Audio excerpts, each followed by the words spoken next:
Et on passe au sujet du soir. Le ministre de l'Énergie s'est excusé publiquement pour les coupures d'électricité. Il évoque un réseau vétuste, une ville qui grandit trop vite.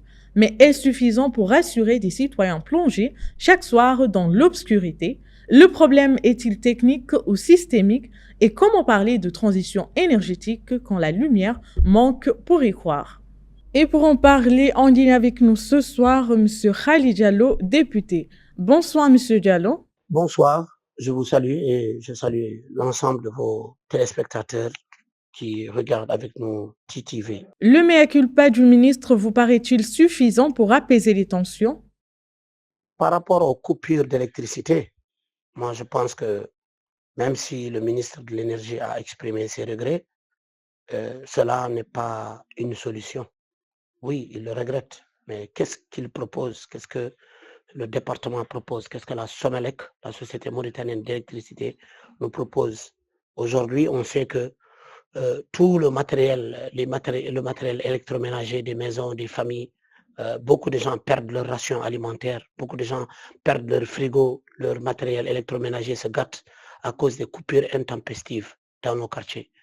Et ça, ce n'est pas une chose que nous pouvons comprendre, parce que la Mauritanie qui dit exporter l'énergie, ils sont prêts à vendre l'électricité au Sénégal, ailleurs, etc. Alors qu'au même moment, nous, en tant que citoyens, en tant que population mauritanienne, nous vivons dans une obscurité la plus absolue. Et il y a aussi cela touche tous les quartiers, aussi bien en Nouakchott qu'à l'intérieur du pays, la situation est pratiquement la même. Et donc, il faut que cela soit remédié de manière très rapide. Et donc, nous ne sommes pas seulement satisfaits de cette déclaration-là. Existe-t-il un vrai plan de sortie de crise ou s'agit-il d'un discours politique? Je pense que le ministère de l'Énergie ne doit pas réagir juste à cause de la pression populaire. Il faut réagir avec un plan qui est très clair. Un plan, aujourd'hui, il faut qu'on nous dise qu'est-ce qui ne marche pas, qu'est-ce qui n'a pas marché avec la Somelec. Pourquoi la capitale mauritanienne et d'autres villes mauritaniennes n'arrivent pas à avoir de l'électricité courante. Ça, c'est vraiment inacceptable.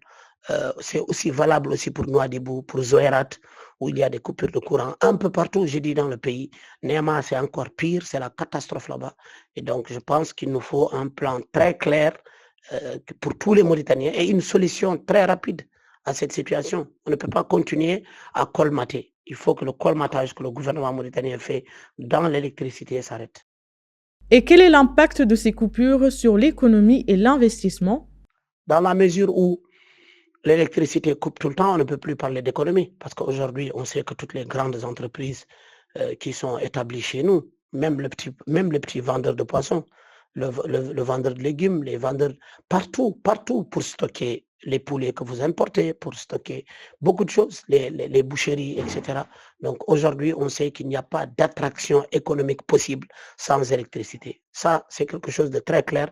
Donc l'électricité, elle est fondamentale pour une réelle et une vraie attraction économique, en tout cas dans notre pays. Si la SNIM, notre poumon économique aujourd'hui, lui aussi, cette société aussi, elle aussi vit les coupures d'électricité, c'est quand même quelque chose de très dommage et il faut des solutions idoines.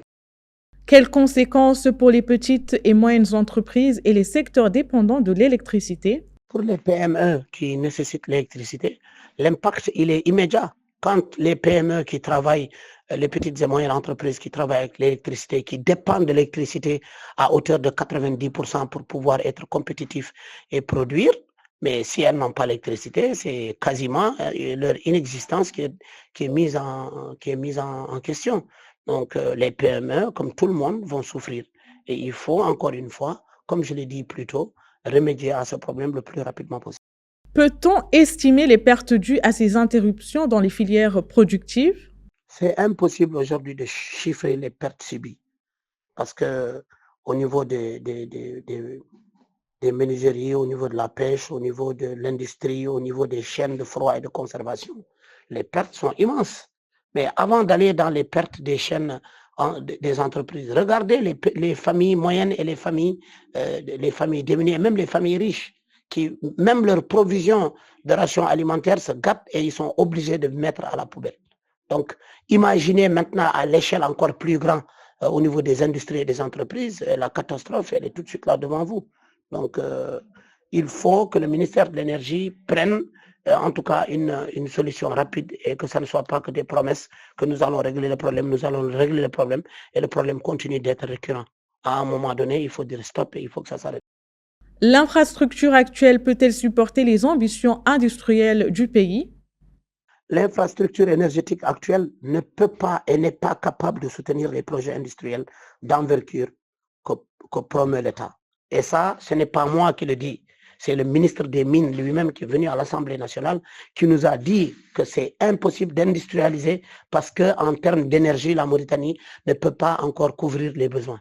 Ça, c'est le ministre des Mines qui l'a dit à l'Assemblée lors d'une commission et des affaires économiques que j'ai présidée. Donc, je pense que la réponse, elle est très claire. Donc, si l'État promeut ces choses-là, l'État est en train de jouer à un double jeu.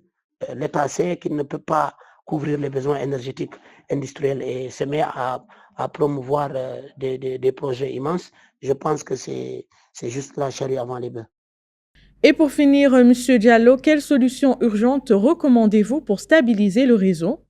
Pour garantir la stabilité du réseau électrique, je pense que l'État doit prendre des mesures urgentes et consulter tous les experts que nous avons dans ce domaine énergétique pour que nous ayons une stabilité du réseau électrique. Mais il paraît aussi, j'ai eu à discuter avec certains qui sont au niveau de la Somelec, qui parlent d'un matériel qui est vétuste, qu'il faudra changer. Et aussi, surtout le suivi et l'entretien du matériel.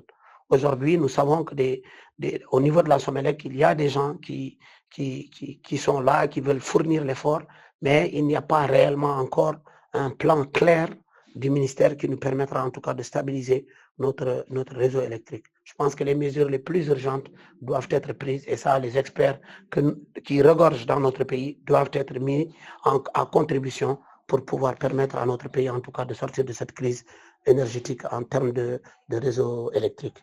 Et je vous remercie. Alors, Monsieur Diallo, merci d'avoir répondu à nos questions. Merci à TTV et à très bientôt, Inch'Allah.